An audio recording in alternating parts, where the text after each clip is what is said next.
Welcome, everybody, to Season 3 of the Modern Lending Podcast. My friends, this is going to be a solo episode, a little ranty. If you're into that stuff, you'll enjoy it.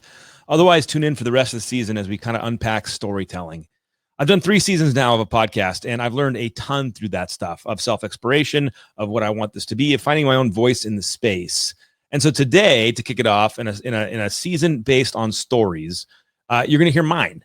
We're going to talk through some of the stories that I've had in my life that have impacted my career in dramatic fashion, in an effort to help maybe somebody out there who may be going through a similar thing with a little bit of a background, a little bit of inspiration to dive onto, or maybe a little bit of a thing to avoid.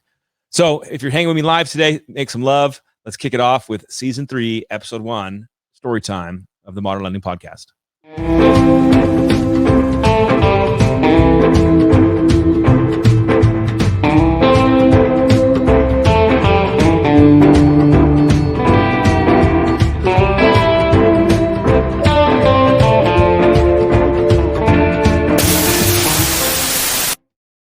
So why stories? Why are we talking about stories in Season 3? Well, one of the things that has launched my career and helped me become as successful as I'm proud of becoming is literally stories. Stories from people who have achieved incredible things in their careers where I sat down and said, tell me how you did X, Y, and Z. Share with me what you went through. Help me understand, because you have to remember, before the internet, before books, all of human knowledge was passed down through storytelling. It was an oral tradition society. We shared experiences over and over again to help other people overcome theirs, to learn from mistakes, to achieve more. One of my favorite quotes is, I'm able to stand as tall as I am because I stand on the shoulders of giants. People like my dad, great people like Kevin Buddy, tremendous producers that have guided me in my career and still do today. So for those of you that hang out live, hit me up with a comment. Let's go through some fun. But I have about 1, 2, 3, 4, 5, 6, 7, 8 stories to share with you guys today of major events and aha moments of my career in my life that hopefully will help some of you guys in your process. The rest of the season is going to be designed to bring on guests to tell their stories. Stories of things they had to overcome, stories of experiences they are currently going through, things that can help us all become better in our career and in our trade. Stories are what the foundation of our society is built on, and I'm excited to share some with you. What's up, Joe? Yeah, some of the stories, by the way, I'm not exactly proud of. They're not like the shining moments of my life, but I think they're helpful, especially for some people that are out there. So let me tell you the first one. So many people know that I started in this career as a receptionist in a strip mall. I started as a receptionist at a strip mall. That's actually candidly not fully true. I actually started when I was in college. I'd shipped loan files. I had a part-time job in an operations center, a part-time job sitting on a builder community up in Vallejo in Northern California. But let's just forget all that for a second. That's a whole nother story. I graduated. I came down to Southern California. I was 23 years old, and I started at a strip mall right here in Irvine, California, where I sat next to a Whole Foods in a Countrywide Home Loans office. And I sat there at 23 years old with a glorious head of hair, and I was the front desk person. I was what they called the internal loan consultant. I got paid $90 a loan and a small salary to do HELOCs, people that came in with their groceries. I still remember it. People would walk in from Whole Foods with their groceries, and I sat there, and I would take their application, help them get a loan. And I had a bunch of loan officers and ops people and managers, but I was the front desk guy. It was great. Now, I remember one of the things, the pivotal moments, an aha moment of my career was I would come in 8:15 to 5:15 because that was the hours, and I was a salaried employee, and I sat there all day long. But one of the things that was driving me absolutely nuts was that the state of the office was kind of gross. And some of you might resonate with this because the kitchen was never cleaned. There were boxes of paper everywhere. It wasn't organized. There was nothing on the walls. It looked like a barren landscape, a desertscape. It was just not a great, I didn't feel the energy there. And one day, I decided that, you know what, I was going to take personal ownership of the office. Since no one else was going to do it, I went out to Staples, and I bought the motivational cat posters and the eagle flying in the wind poster and the excellence, and I hung them all myself. And I remember one day I was cleaning out the room, and I was putting up posters, and it was 5:15. It was time to clock out. 5:15, time to clock out. And I was frustrated because I wasn't getting enough done, and the environment wasn't the way I wanted it. And I had this incredible moment. I didn't have to leave at 5:15. Now, again, hold on. This is 23-year-old Alec. You gotta ride the train here. I had to clock out at 5:15. I wasn't going to stay for overtime. I was cleaning on my own time. And so I realized that I didn't have to clock out at 5:15. In fact, I realized that I had all the time in existence. You see, someone had said this to me before, but it didn't resonate until that moment. When you hear the excuse, you have no time. I have no time. Oh my God, there's no time. The lie in that, or the flip side of the coin on that, is that you have all the time. You have all of it. Every single minute, every single 24 of the hours in the day, you have all that time.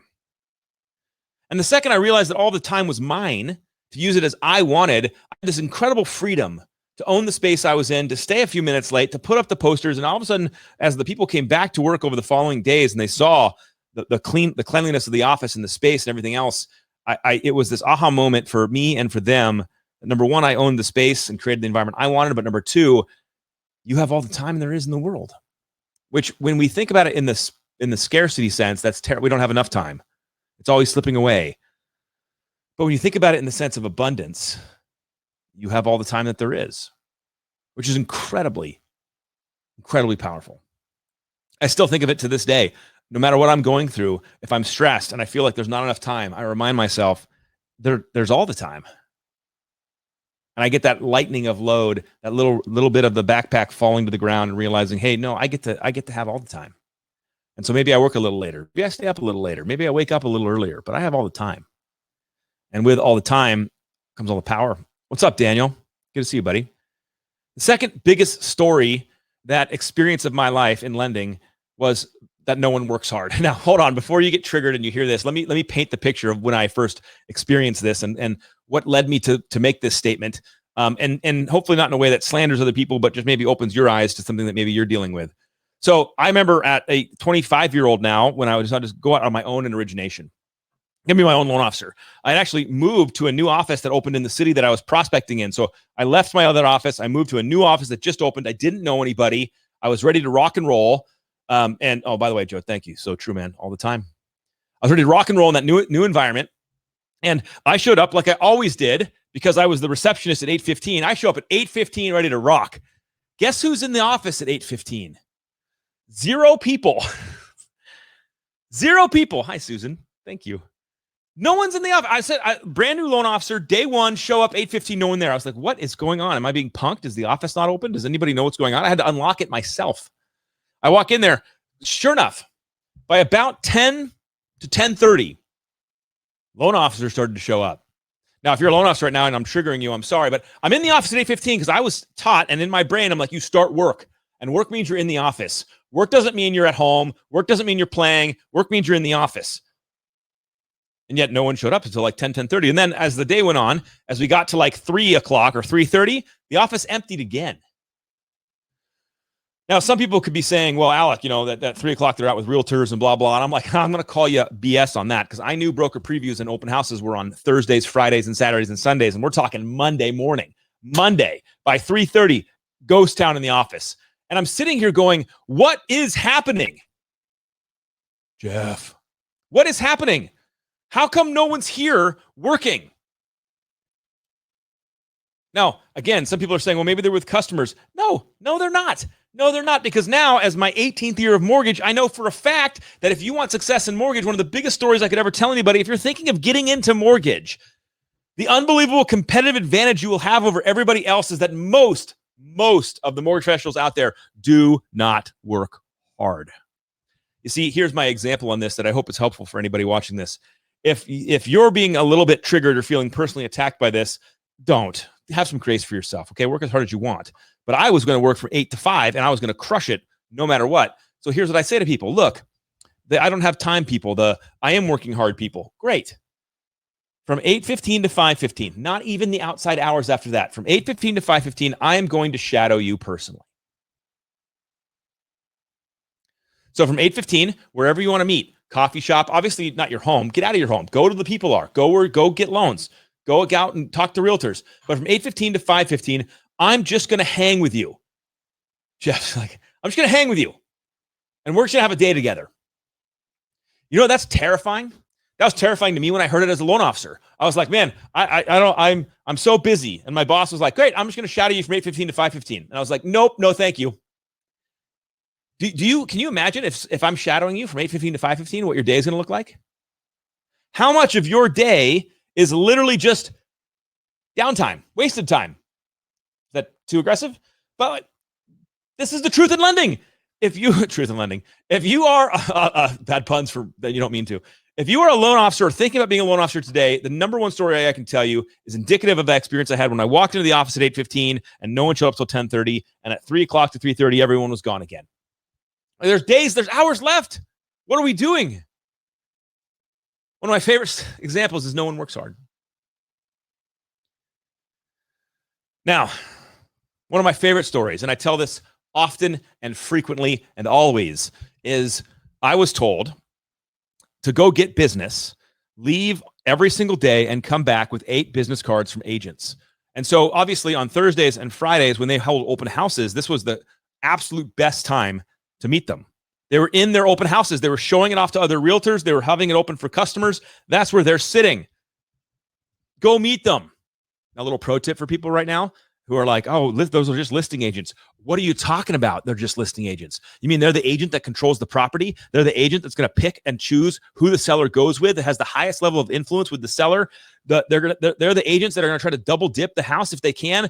They're the most powerful agent in the transaction. You're not going to go talk and meet these people. So I would go out, and I vividly, and will never forget the story of the one time I went to this agent's house, one of the best agents in Orange County, absolute monster agent, right? We pull data. We know who you are. One of the best. I pull up to the house. I'm 23 years old, 25 years old. I got a crappy suit on, and I'm going to go in and meet this agent for the first time. I've been sending the mailers. I'm going to meet him for the first time. So what you do? By the way, for those of you that don't know my background on this, I have an unbelievable astronomical fear of rejection. It's the biggest and the greatest. I'm also the most humblest. No one has more fear of rejection than me, period. Now, you have to manage that crap because it's brutal. And some of you out there understand what I'm feeling like. That call reluctance, that fear of somebody telling you, no, you're not good enough, no way, is crippling and debilitating. I could never cold call an agent in my life. I would never, ever do it. I was terrified of cold calls. I still hate them, by the way. So I'm sitting outside this agent's office, agent's open house. I can see them inside. So I turn on Jock Jams. And if you know, you know. If you know what Jock Jams is about. So I turn on Jock Jams. I'm in the car. I'm grooving. It's my Honda Civic. It's a great car. Don't judge. I'm slapping myself. Let's get ready. Let's go. Let's meet this agent. And then I did what every great professional before me has ever done. I drove away without ever going inside. Never going inside.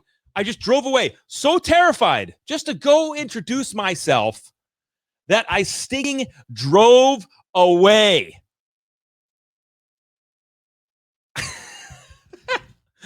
Drove away. Because the reality is, we all have this fear in here that we're not good enough. We all have this fear in here that they're not going to work with me. They're not going to like me. They're not going to accept me. We're all just piled into it. We all live in it. In fact, I see the same fear come out when I tell people to put the camera on and showcase themselves to the world. The same fear comes out of, I can't do that. It's not me. I'm not good enough. I can't. No one cares what I have to say. I don't even like what I look like and sound like. The same thing happens. And I remember that fear and that terrifying debilitation of, oh my God, I couldn't even go in and say hi. I drove away. Now, I wish this had a happy ending, but I'm going to give you a pro tip and a story through the story before I get into the next topic. And the story through the story is because I was so afraid of being rejected, but I knew in my soul that if I wanted the success that I was capable of achieving, I had to figure out how to get in front of these agents. So you know what I did? I took the coward's way out. At least that's what I told myself at the time. It turns out it wasn't the coward's way out. It was the way through.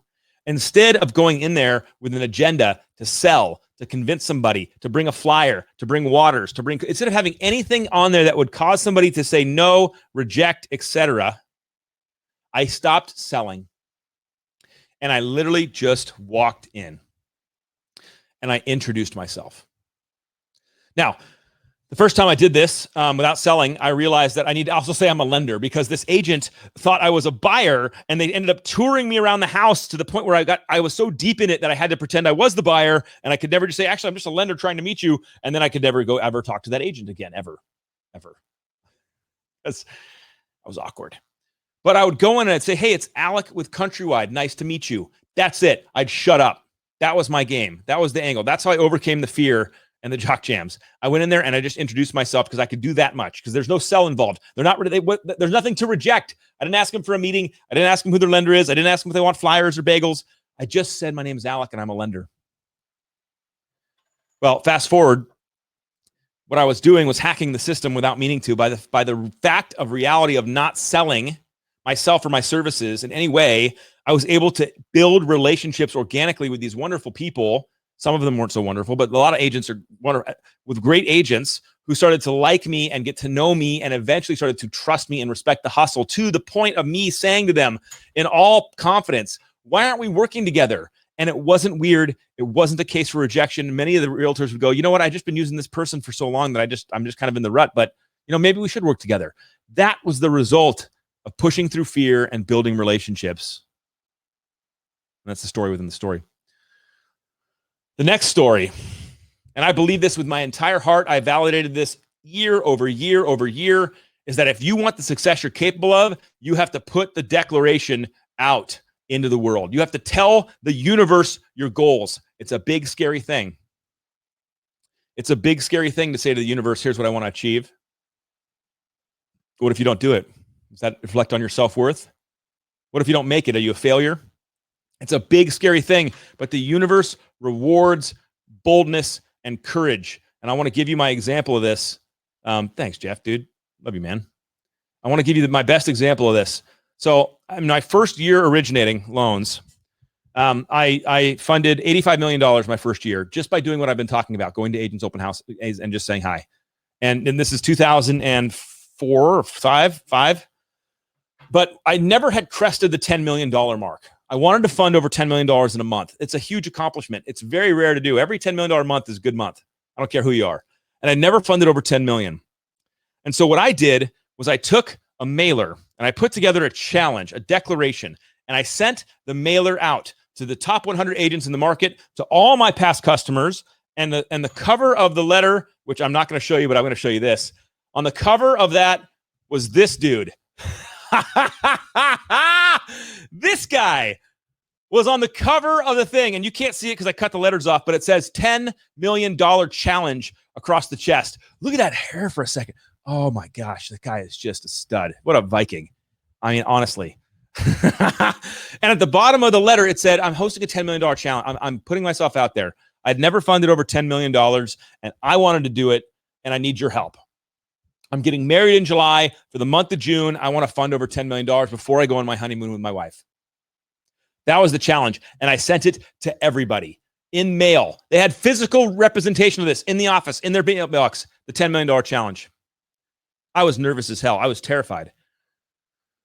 I don't know why. Look at the hair. Look at the shoulder, look at the suit. I don't know. I shouldn't have been scared at all. But I was terrified. I put myself out there with a huge goal and asked people to help me. And you want to know what happened?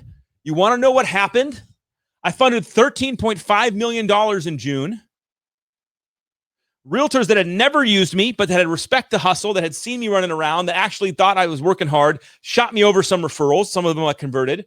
Past customers were like, I got my friend. They sent me deals because I declared to the universe an objective and a goal. The universe met it. Now, when I say all that as a huge success, and I'm proud of it, I also want to show the underlying truth, too, of the Declaration of the Universe. Sometimes the result you get isn't the one you expect.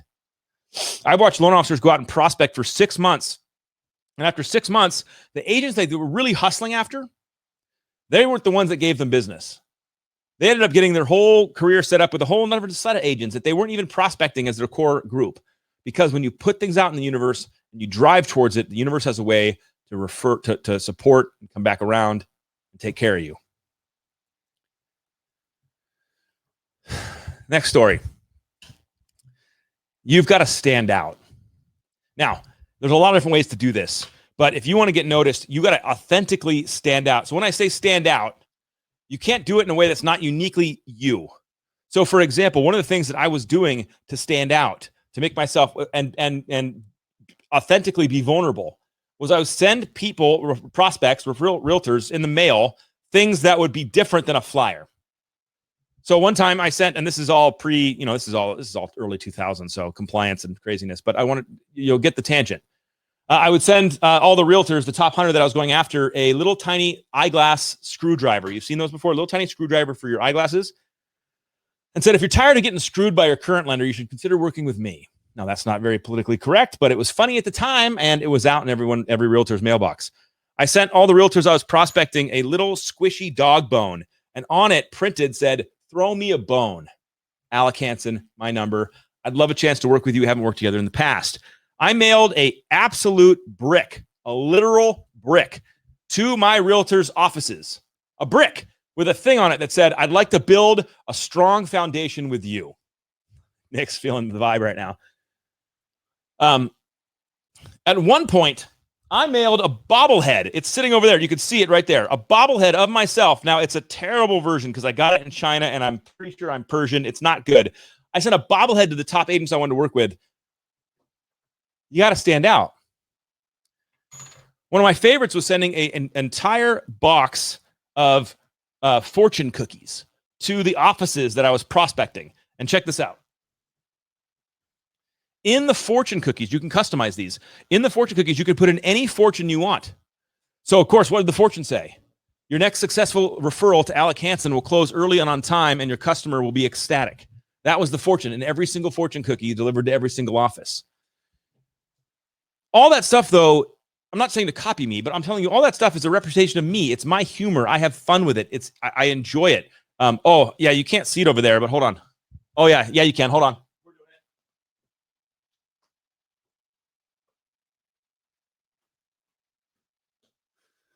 See this window box?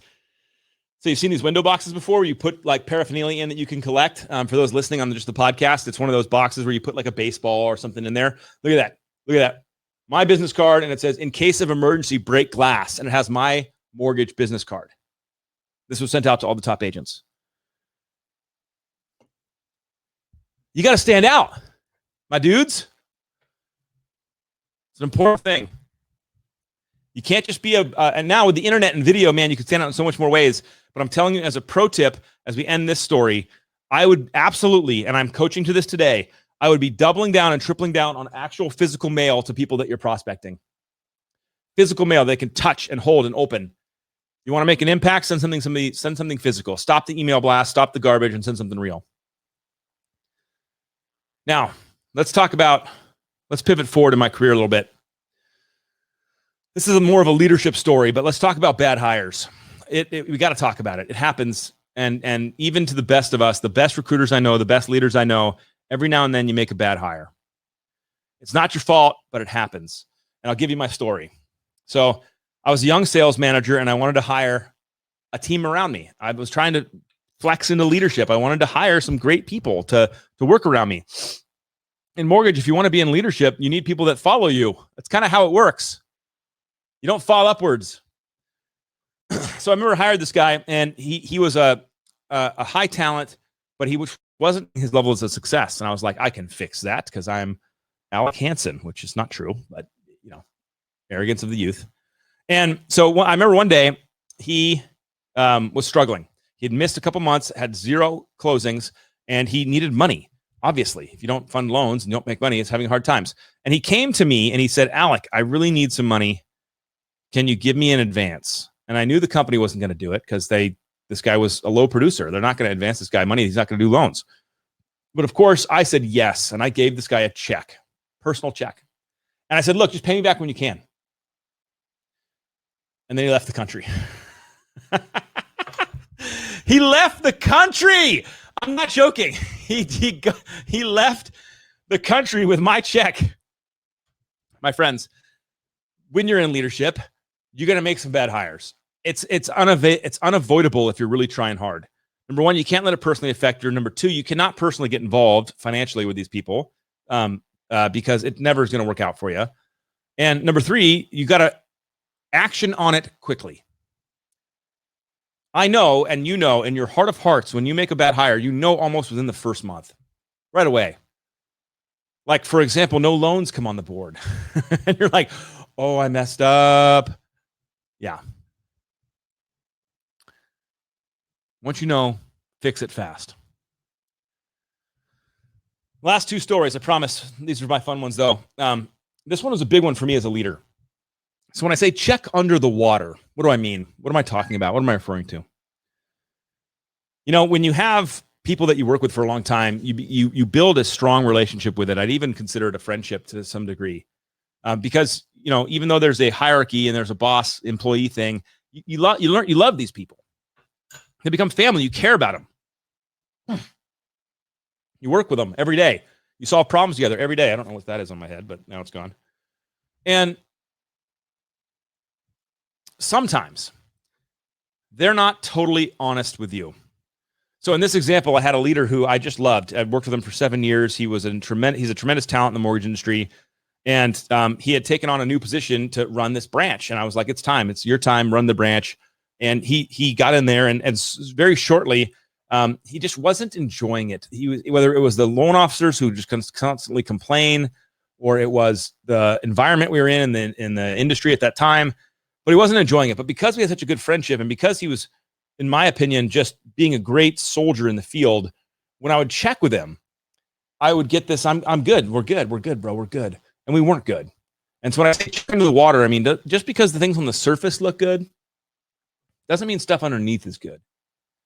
And so one of my big failures in leadership in that moment was I didn't really get into the earth to say, are we really good? If I did, I would have found out we weren't. In fact, what happened was he ended up looking for another opportunity and departing. And maybe this could not have been avoided. Maybe it was just time to part ways, which happens in lending. But I look back on that with a whole understanding of, man, I should have gone deeper. Not just looked at the surface and thought everything was great. I should have just gone deeper. And if you're in leadership today, I would encourage you to figure out a way to make sure that you do that amidst the distractions, amidst what we're trying to solve. Always figure out how to go deeper and really check on the people you care about. My last story is from one of my favorite books. It's right here next to me. I've talked about this before. It's called Who Moved My Cheese? And in lending, one of the biggest pieces of advice I could give anybody is that what you're doing today, the efforts, the strategies, the tactics, are not going to be the things that give you the success you're capable of in the future. And throughout all my 18 years of my career, through credit crisis, through mergers and acquisitions, through different roles and responsibilities, one thing has always maintained its truth. Change is crucially important. It's a catalyst that pushes people forward. It's something that needs to be rejoiced in and not pushed away or not shunned. It is going to happen whether you want to change with it or not. And so my stories of companies that have changed underneath me, my stories of teammates who have changed underneath me, my stories of people who have joined and left and joined again or left again, all this stuff, change is inevitable. And my biggest encouragement for anybody who's listening to this, who's at whatever part in your career you're at, it's going to happen again. In fact, one of the most valuable compliments I can give a leader today is how quickly they can react to change. Because the leaders and the loan officers that are highly adaptable are always the best people to work around and be around. So I would ask you, in your work today, I mean, look at the simple change in our lives. If you've been around a little bit of time and you have a slick hairline like me, all right. I was going house to house to meet agents in 2003 through 5 using printouts of MapQuest. Printouts of MapQuest to figure out how to get from house A to B. I didn't know the neighborhoods like that. The multiple listing services was locked down, meaning all of the homes that were for sale were invisible to this consumer, to the loan officer. You couldn't find them unless you talked to a realtor or looked in the Sunday newspaper. And then fast forward to today and look at the radical amounts of change that have happened since then. Isn't it fascinating now that all the knowledge is in the palm of our hand and all this stuff has changed? So I want to ask you this and share this with you as an ending of this whole kind of first episode of season 3 of storytelling. What are you holding on to in your business that you'd radically need to let go of? If it's the denial that you need to have a strong digital brand and presence and that you need to be on video and in social media, then it's time to let that go. If it's the belief that what you did last year and the year before and the last 5 years can somehow give you the same levels of success going forward, then you need to let that go. There has been nothing but constant change in the mortgage industry since I joined. And as far as I can look back, all I have seen is nothing but constant change in the mortgage industry prior to that. Guidelines change, programs change, laws change, regulation changes. You just saw the Biden administration come out and say, we want to lend more to minorities and first-time home. The world it's going to company. It's all happening right around us. Right here on my desk, because every time a change bumps into me, I look at it and I go, oh yeah, that's right. That's right. That's what I do. I manage change. I thrive in change. I don't sit here and expect the same thing that got me the success is going to get it to me tomorrow. So I'm going to change with it. I'm going to change ahead of it. And I'm going to look and be a student of my own experience. I'm going to evolve through it. My last piece of encouragement for you guys in storytelling on season 1, on episode 1, season 3.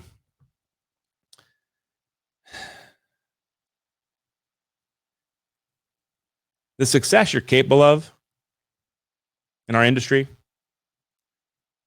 man, it's yours for the taking. It's going to require you to be vulnerable. It's going to require you to make sacrifices. It's going to require hard work. It's going to require you to be in uncomfortable positions, like getting on camera, like meeting those agents for the first time. It's going to require you to figure out a strategy to push through your insecurities that we all have, but you're not alone in it. For every single person that's talked to me and seen my levels of success and said, oh, I could never do that, because I have insecurity and I can't get on the phone, I laugh hysterically. I remember that time I drove away from that top performer's house. I laugh because of how many videos I used to delete on my phone after I'd take 700 takes of it because I was never happy with the ones that it was.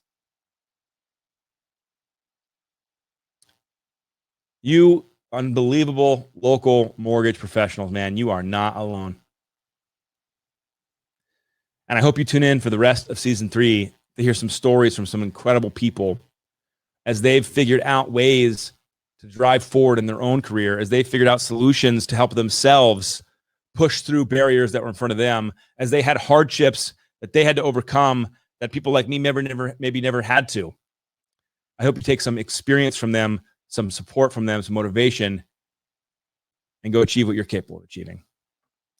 Thank you for the listeners of the Modeling Podcast. I love that you guys have hung with me for 2 seasons and now to the 3rd.